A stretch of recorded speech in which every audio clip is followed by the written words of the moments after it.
So as you see here, bringing this comparative approach about how the time is being organized, and also the spaces, because it's also very important to point out that time and space are working together in early childhood to understand how sleep time or rest time it's organized in early childhood education. We were attending first how the state of art on this research has been carried on, and from which perspectives or fields of knowledge, mainly from psychology, but also from sociology or education. And then afterwards, we were comparing different um, aspects, basically, because we couldn't count on different indicators to try to see if one system or the other were working better towards the child well-being. So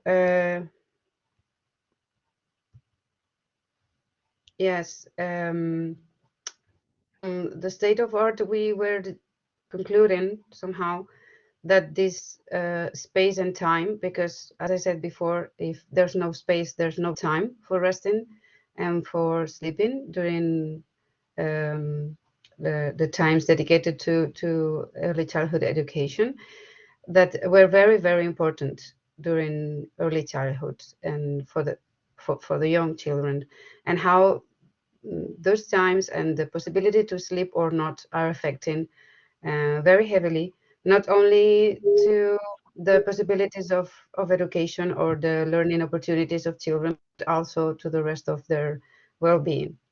And especially concerning to other type of habits, such as the habits for eating and for their development in other aspects, psychomotricity, for instance, or even language, etc. And finally, we were attending more specifically how is that affecting to their learning opportunities, to their learning careers, and to their future learning somehow. And this is what we were reviewing first in the state of arts, making a very brief analysis of the literature. Our main goal was to contribute to the knowledge, because we found out that there was very little or very few studies on this topic, and especially from the field of education, and also from the perspective of comparative education, and how also this was taken into account for the improvement of the practice and the educational practice in this stage of education. And so we were comparing basically regulations and guidelines to structure and to organize time and sleep time specifically, and rest time during or for early childhood education center settings, or even the pre-primary stage.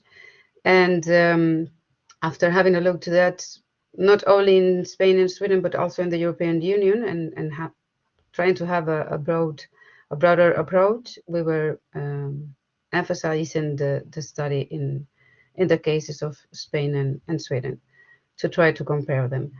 Our theoretical framework was or is starting from what Miguel Zavalza states, which is that the regulation of sleep time and rest time during the early childhood and early childhood education, it's not only affected to issues or aspects of organization of time in school or this type of settings and educational centers, but also to the content, of education, so to the curriculum, because during early childhood education, it's also a learning that children can do or not do, which is to sleep well, to rest, to learn to rest during their day, time and during their day activities, and how that is having a heavy impact on their well-being. And so now I will give the turn to Guadalupe to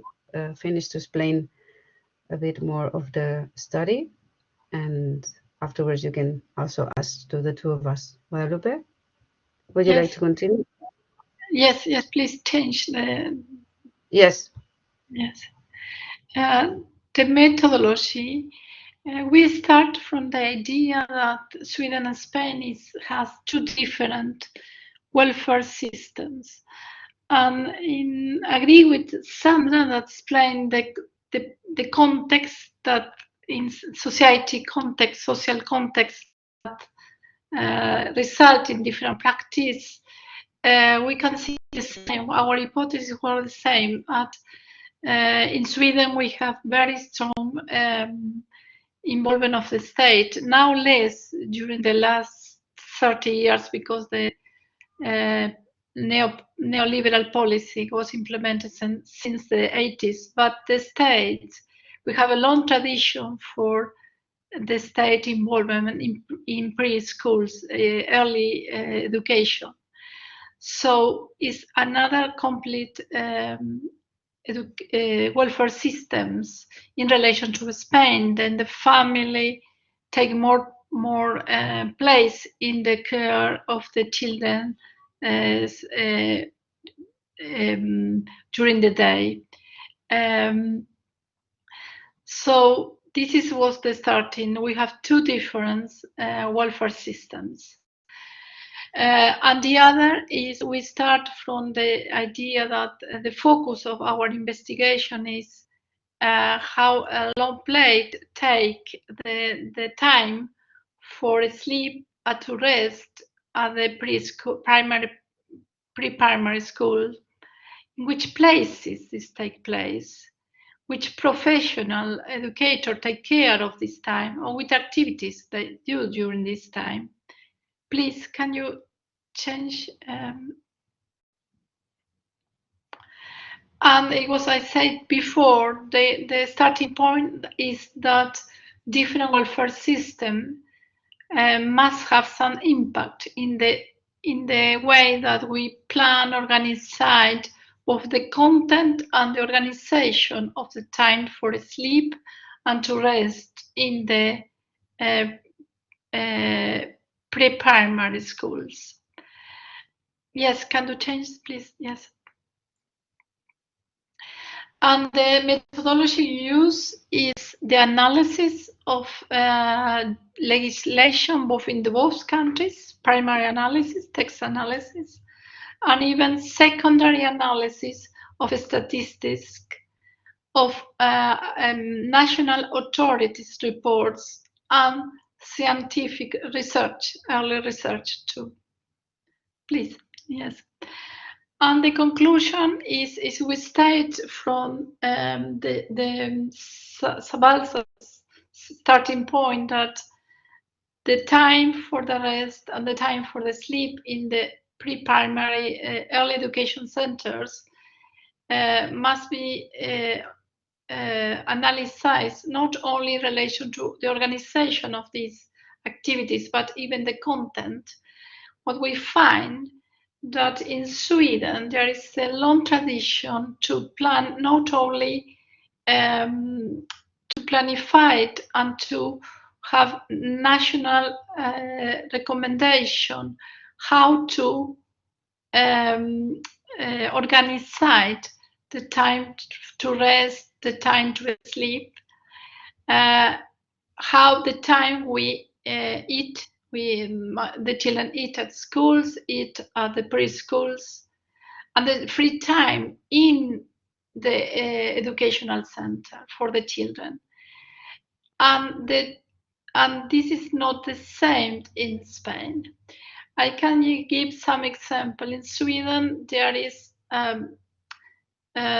very recommendation from the national authorities in detail in the National Board for Education, Swedish National Board for Education, how to plan this time to rest and to meals, how do you include pedagogical activities when the children are in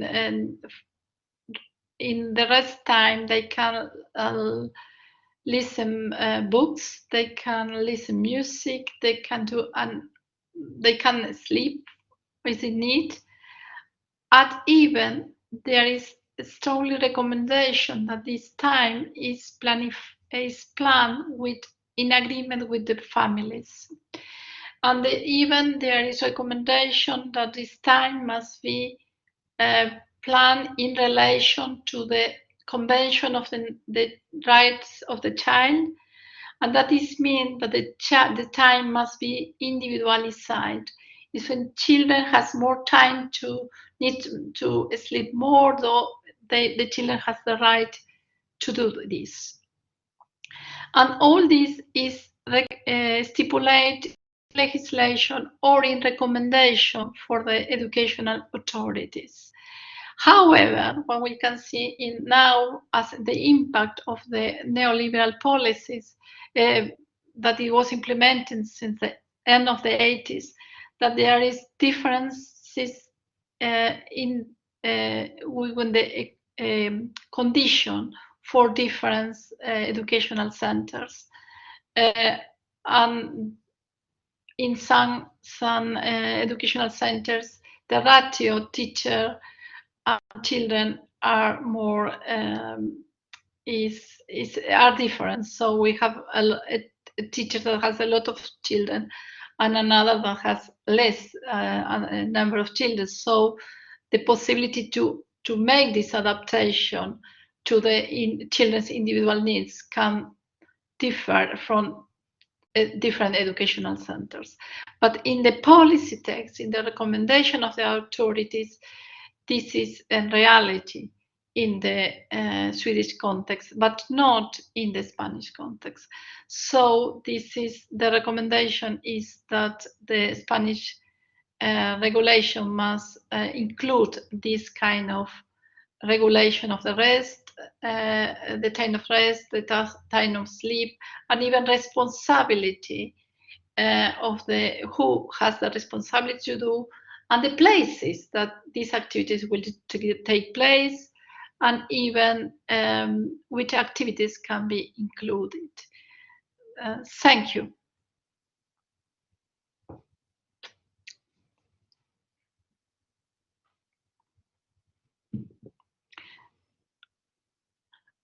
I can only say another comments, excuse me.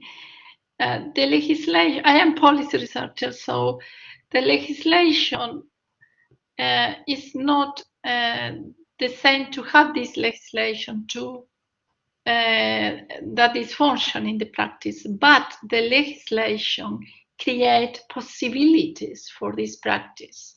And this is important. When we have not the legislation at all, in the possibilities to increase the the difference within different center is bigger. So I think that it's very important to have some kind of framework, legal framework, that give tools to practitioners to plan, to organize the time of rest, the time of sleep, in agreement with the families, in relation to the Convention of the Child, of the rights of the child, that say that all the decision must be taken in relation to the best for the child, and create possibilities to individualize these educational activities that sleep time is in the early times, early education centers, in relation to the needs for the children. Thank you. Yeah, thank you. I will just add and point something that maybe Guadalupe didn't mention, and it's very important from the Swedish national education system, not only for the Swedish pre-primary education system, which is that it's also by law compulsory to have places and spaces specific to for rest and for sleeping in every educational setting or center.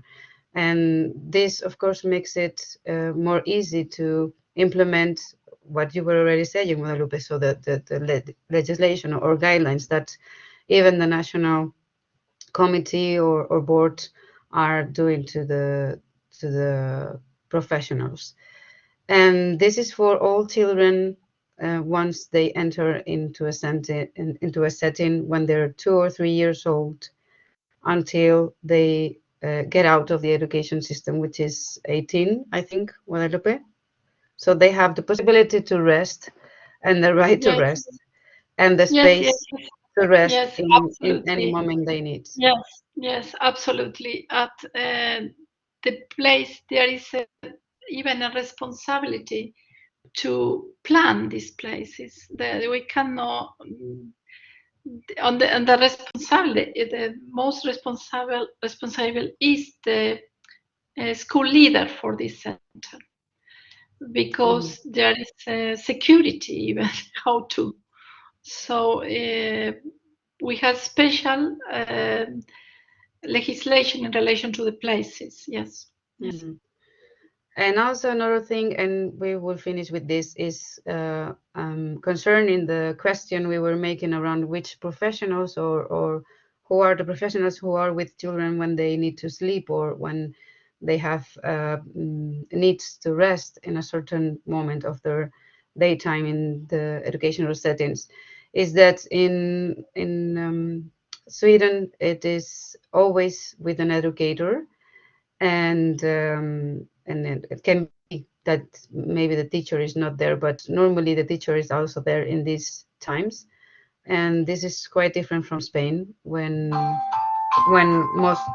most of the settings have an educator, but maybe they don't have a teacher, or on the contrary, from 3 to 6 years old they will have someone to take care, but nobody with maybe specific training on early childhood education to understand the needs of resting or sleep that children can have.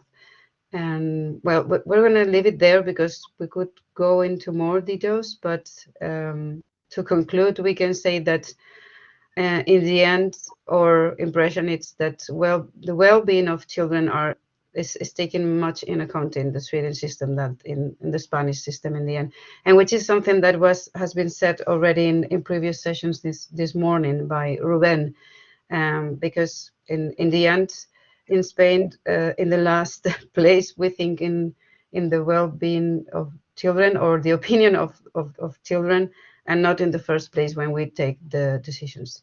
And we leave it there. If you want to ask any questions, please feel free to address to us or even in Spanish. Thank you. I think we are quite on time. Yes, thank you very much to Guadalupe and to Anna. Thank you both. I think has been very interesting, and I mean, I have to admit I knew the paper, so I was already aware of the relevance of your communication, and I think you have made it very clear in the presentation. Well, I'm connecting from Estonia, and here I think we also have a different approach, more similar to Swedish, to the nap of the children in early childhood settings. And the more and more you move around, you realize that the way things are constructed, especially in early childhood education in Spain, are no, I think something I have discussed with Anna in some other moments. Is kind of constructed backwards. No, it's coming from primary education years earlier, no? Especially in the classrooms of 2 years old. That these aulas de 2 años that we are analyzing now in a different work. We can see this. No, is very much constructing the hours and the settings and the way to proceed more similar to primary education than what should be early childhood education. No? And I think I agree with you both. We have to put the children in the center and then construct the school around the needs of children and not vice versa. We cannot force children to fit what the needs of the school or the people who work in the school or the adults around them want, because this is not the way things should be done. No? I think the school should be providing service to the children, and therefore the children should be central into this organization. So, if there is any questions from the audience, ¿alguna pregunta? Something, you can raise your hand or you can write also in the chat.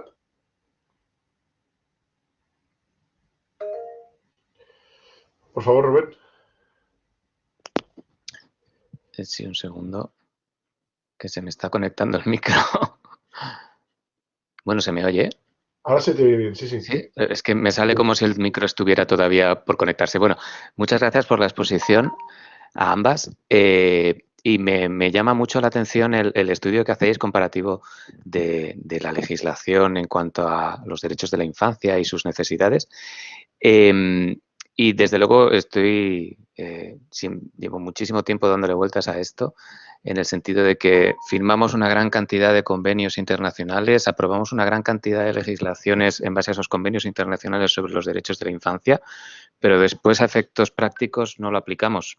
Y sí quisiera saber si en vuestro estudio precisamente habéis podido hacer algún tipo de correlación en ese sentido, en el sentido de existe esta legislación que marca esta serie de pautas, al menos en el ámbito del Estado español, que marca esta serie de pautas respecto a lo que la infancia tiene como derechos perfectamente reconocidos en cuanto a sus ciclos de sueño, su descanso, su actividad, su derecho al juego que antes comentabas en el chat, Ana, el derecho a ser niños, y de qué manera eso realmente se lleva a término o tiene un efecto real en su día a día, o es todo lo contrario, o no se llega a esos límites o a esos mínimos aceptables. Yo creo que no se llega a esos mínimos aceptables, pero claro, no he hecho un estudio al respecto. No sé qué pensáis al respecto. Gracias.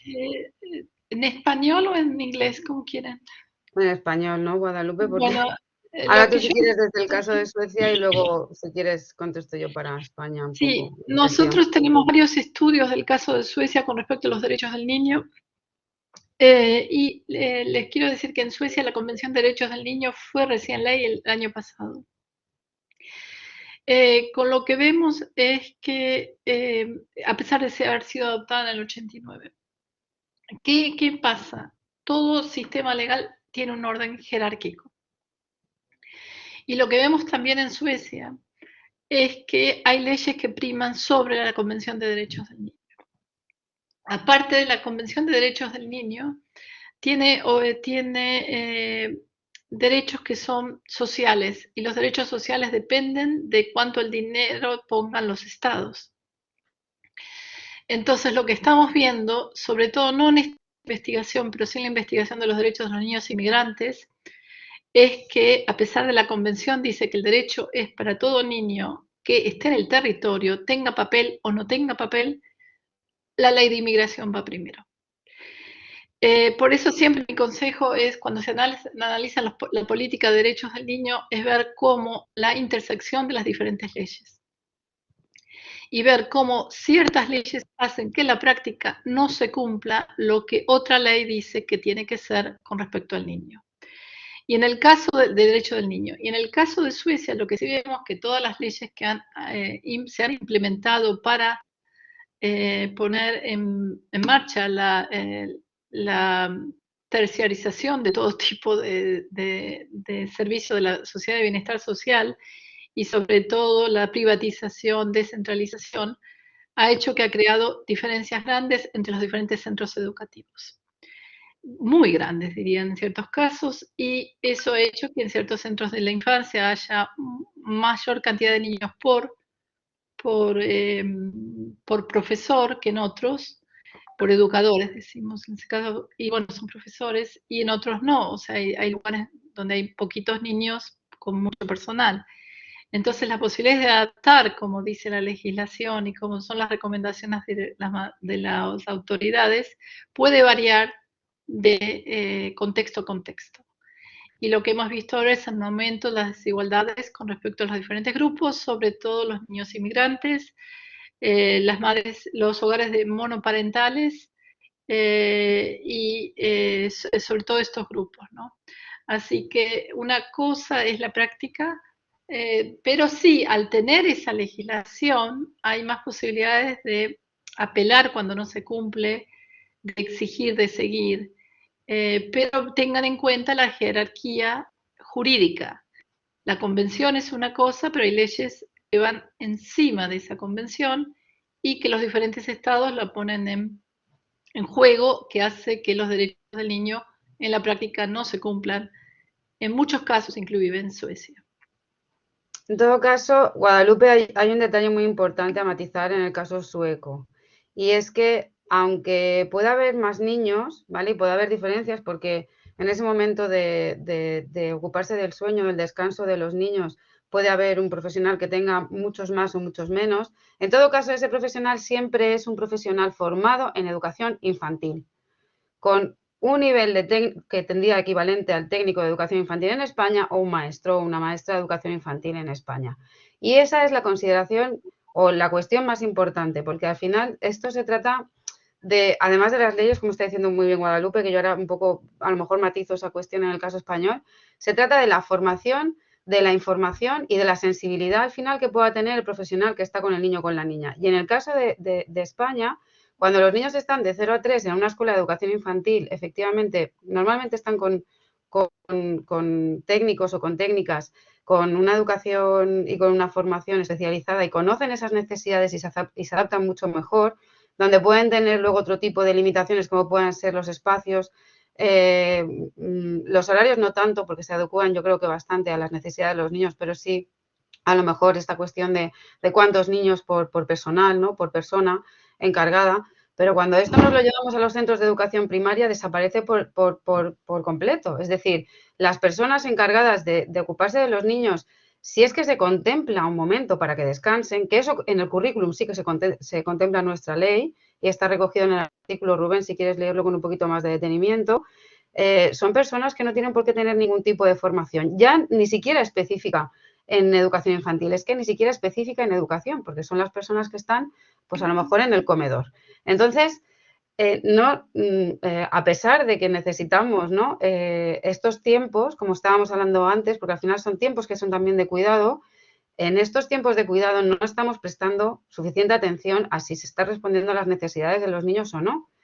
Y esto ya no tiene que ver solamente con el sueño, tiene que ver con conocer, por ejemplo, morfológicamente y físicamente, además de las necesidades de los niños, pues los estadios de desarrollo, y que un niño a lo mejor pequeño cuando está comiendo no puede estar hablando al mismo tiempo, cosa que a lo mejor un monitor o una monitora de comedor desconoce y tiene un accidente con el niño o con la niña porque pues no sabía que a lo mejor puede estar en ese niño en 3 cosas ocupadas a la vez, ¿no? O necesita más atención o no tiene el ratio suficiente para dedicarse de manera individualizada a ayudarle a aprender a comer para que no tenga pues, un incidente, ¿no? Pero si eso lo trasladamos al sueño es más de lo mismo.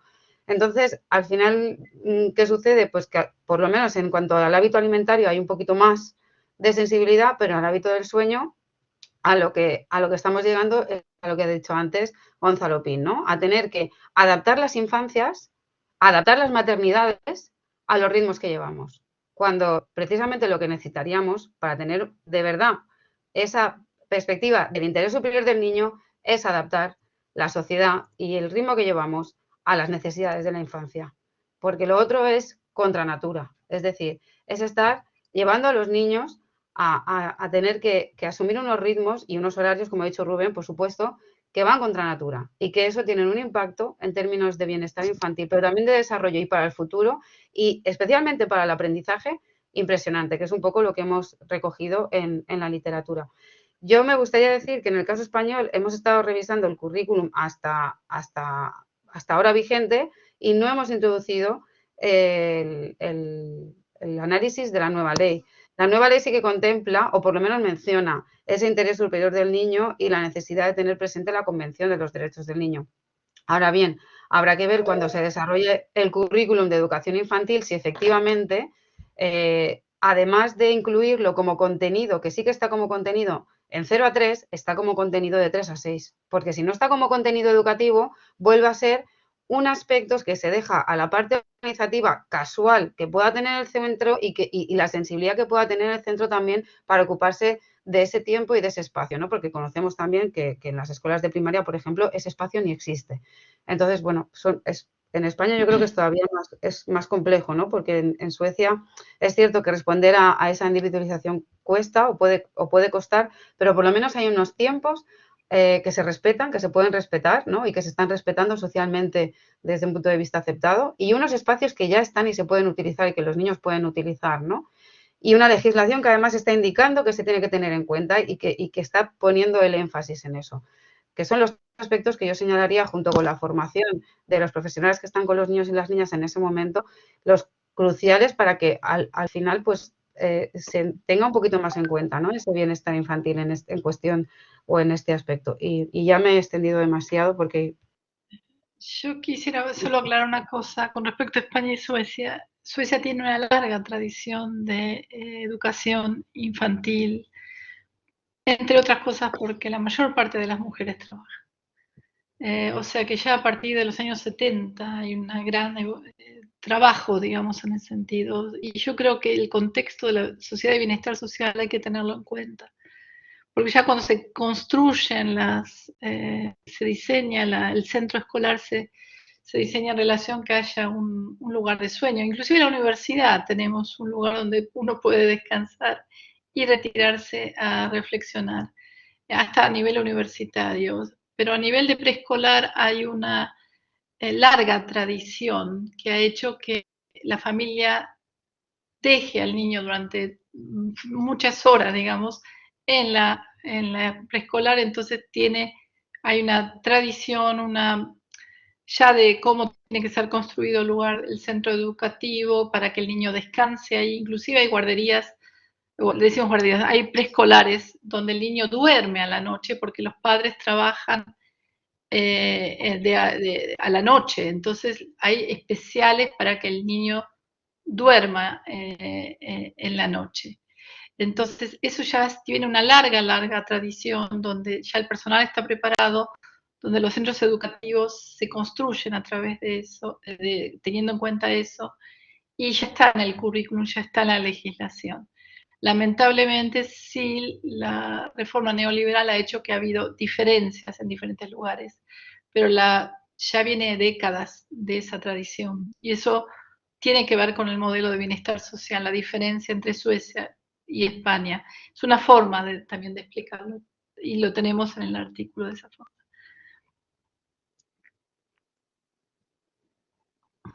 Creo que había una Muchas, mano. muchas gracias a Guadalupe y a Ana. Gracias por las aclaraciones y por las respuestas que habéis dado, que yo creo que nutren aún más, ¿no? La presentación que habéis hecho.